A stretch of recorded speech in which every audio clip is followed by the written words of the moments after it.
Proses pengundian PRK Parlimen Kinabatangan dan Dun Lamak berjalan lancar. Perincannya bersama Rozila Wati Asyik di Kota Kinabalu. Teruskan Zila.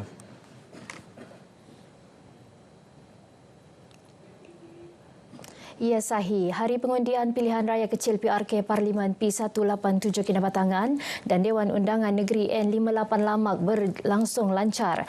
36 pusat pengundian dengan 117 saluran mengundi yang dibuka sejak 7.30 pagi mula ditutup secara berperingkat seawal 12 tengah hari tadi hingga 5.30 petang ini.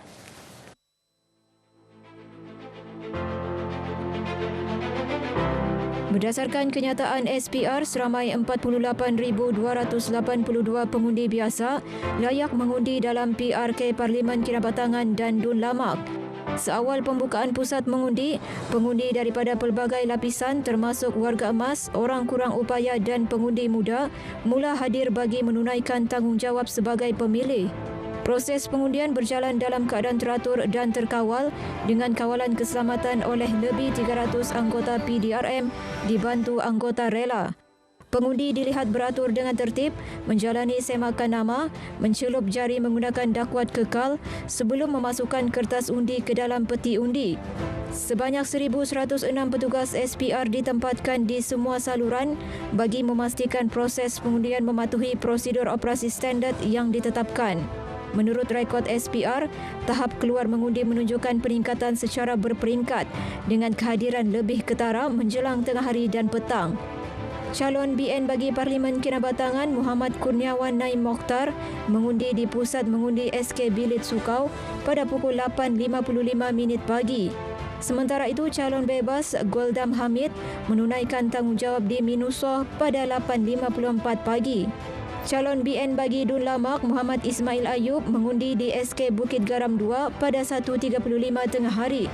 Sementara itu, calon parti warisan bagi Parlimen Kinabatangan Datuk Sadi Abdul Rahman dan Mazli Wati Abdul Malik masing-masing mengundi di SK Batu Putih dan SK Buang Sayang. Beberapa pengundi yang ditemui RTM menyifatkan pengundian sebagai satu tanggungjawab penting dalam menentukan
SPR akan mengumumkan keputusan rasmi pilihan raya kecil ini sebaik proses pengiraan undi selesai. Tumpuan kini di Dewan Seri Lamak, Kota Kinabatangan yang merupakan pusat penjumlahan rasmi undi bagi PRK Parlimen Kinabatangan dan Lamak. Untuk mengetahui perkembangan di sana, kita bersama wartawan Iswa Diman Samsudin. Silakan Diman. Baik Zila, peti undi pertama tiba dari SK Inarat seawal pukul 2.12 petang tadi. Susulan pusat mengundi di kawasan berkenaan telah pun tutup seawal pukul 12 tengah hari tadi. Dan untuk bercakap mengenai penerimaan peti-peti undi dari pusat-pusat mengundi di Dewan Seri Lamak Kinabatangan ini yang menjadi pusat penjumlahan rasmi undi, kita terus bersama dengan Pegawai Pengurus Pilihan Raya Kecil Parlimen Kinabatangan dan Dun Lamak, Dr. Edi Sejur Rizam Abdullah. Assalamualaikum dan selamat petang, Doktor. Waalaikumsalam, selamat petang.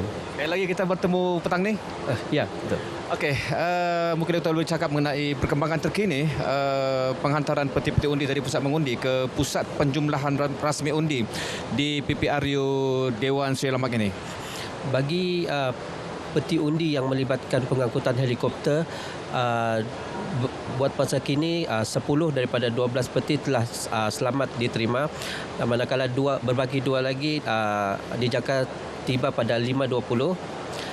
Untuk penjumlahan semua pula peti untuk Dun Lamak, kita telah terima sebanyak 3 peti, manakala untuk Parlimen 15 peti. Baik, untuk peti-peti yang diangkut menggunakan perkhidmatan kenderaan dan juga perkhidmatan bot ni, macam mana pula Doktor? Okey, untuk peti-peti yang menggunakan pengangkutan bot dan juga kenderaan, setakat ini diterima sebanyak 3 lah. 3 untuk Dun Lamak dan 3 lagi peti untuk Parlimen. Secara keseluruhannya Doktor, macam mana proses pengundian yang berlangsung hari ini dan juga proses mengangkut peti-peti undi dari pusat mengundi ke kawasan pusat penjumlahan rasmi undi di Dewan Seri Lamak ini? Okey, untuk proses-proses penyembelahan dan pengiraan semua, alhamdulillah semua berjalan dengan aman, teratur dan lancar. Kita bersyukur juga sebab cuaca kali ini menyebelahi kita. Semua proses penghantaran peti-peti undi ke pusat penyembelahan hari ini berjalan dengan lancar. Selewatnya jam berapa peti undi terakhir yang mungkin akan diterima ni? Kita jangkakan sekitar jam 10 malam. Baik, terima kasih Doktor. Sama-sama. Demikian tadi bersama dengan pengurus pilihan raya Parlimen P18 Kinabatangan, 87 Kinabatangan dan juga N58 Lamak yang telah pun bercakap mengenai proses pengundian dan juga penghantaran peti-peti undi dari pusat mengundi ke PPRU di Dewan Seri Lamak ini. Seterusnya kita kembali ke studio bersama dengan Zila. Silakan Zila. Keperluan memperluaskan kaedah undi pos khususnya kepada pengundi muda wajar dikaji secara serius bagi meningkatkan peratusan keluar mengundi. Mengambil contoh PRK Parlimen Kinabatangan dan Dun Lamak, penganalisis politik Profesor Madya Dr. Ananta Raman Govinda Sami berkata, peratusan keluar mengundi pada sebelah pagi masih rendah di beberapa pusat pengundian, dengan golongan muda mencatatkan kadar kehadiran paling rendah. Faktor komitmen kerja dan pengajian di luar kawasan, termasuk di bahagian lain Sabah dan Semenanjung, menjadi kekangan utama kepada pengundi muda untuk pulang menunaikan tanggungjawab mereka. Ada ramai pengundi-pengundi muda ni, mereka ni berdaftar sebagai pengundi di Kinabatangan, tetapi mereka bekerja atau belajar di bahagian-bahagian lain Sabah ataupun Semenanjung. Ini mengurangkan lagi pengundian di kalangan golongan muda itu sendiri.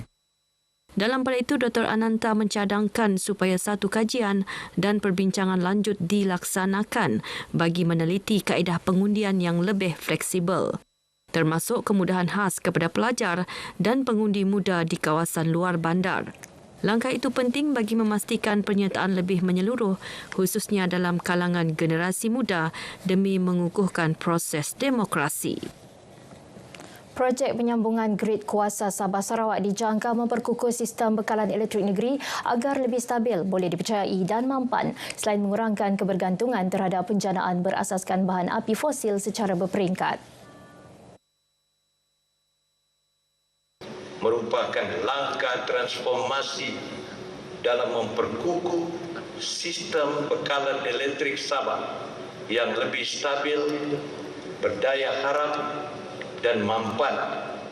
Result margin sistem elektrik Sabah akan dapat diperkukuhkan dan keyakinan pelabur terhadap kebolehkelaksanaan dan kebolehpercayaan bekalan elektrik di Sabah dapat terus dipertingkatkan. Ketua Menteri berucap pada Majlis Pelancaran Projek Penyambungan Grid Kuasa Sabah Sarawak bersama Premier Sarawak Tan Sri Abang Johari Tun Openg di SICC Kota Kinabalu. Projek direalisasikan melalui talian penghantaran 50 megawatt 275 kV lawas Mengalong, sebahagian daripada peluasan grid sepanjang 326 km yang melibatkan 881 menara penghantaran serta infrastruktur berkaitan. Kerajaan negeri turut menghargai Sarawak sebagai rakan strategik tenaga, bukan sahaja dalam kerjasama bekalan elektrik merentasi sempadan, malah sebagai rakan pembangunan Borneo yang berkongsi aspirasi masa depan bersama. Inisiatif ini juga disifatkan sebagai langkah penting ke arah merealisasikan visi BIMP IAGA selain membuka potensi perdagangan tenaga serantau di bawah rangkaian Grid Kuasa ASEAN. Baik, sekian paparan dari Sabah untuk petang ini. Untuk lebih banyak perkembangan dalam berita wilayah, kembali bersama Sahi. Salam Malaysia Madani. Terima kasih Zila.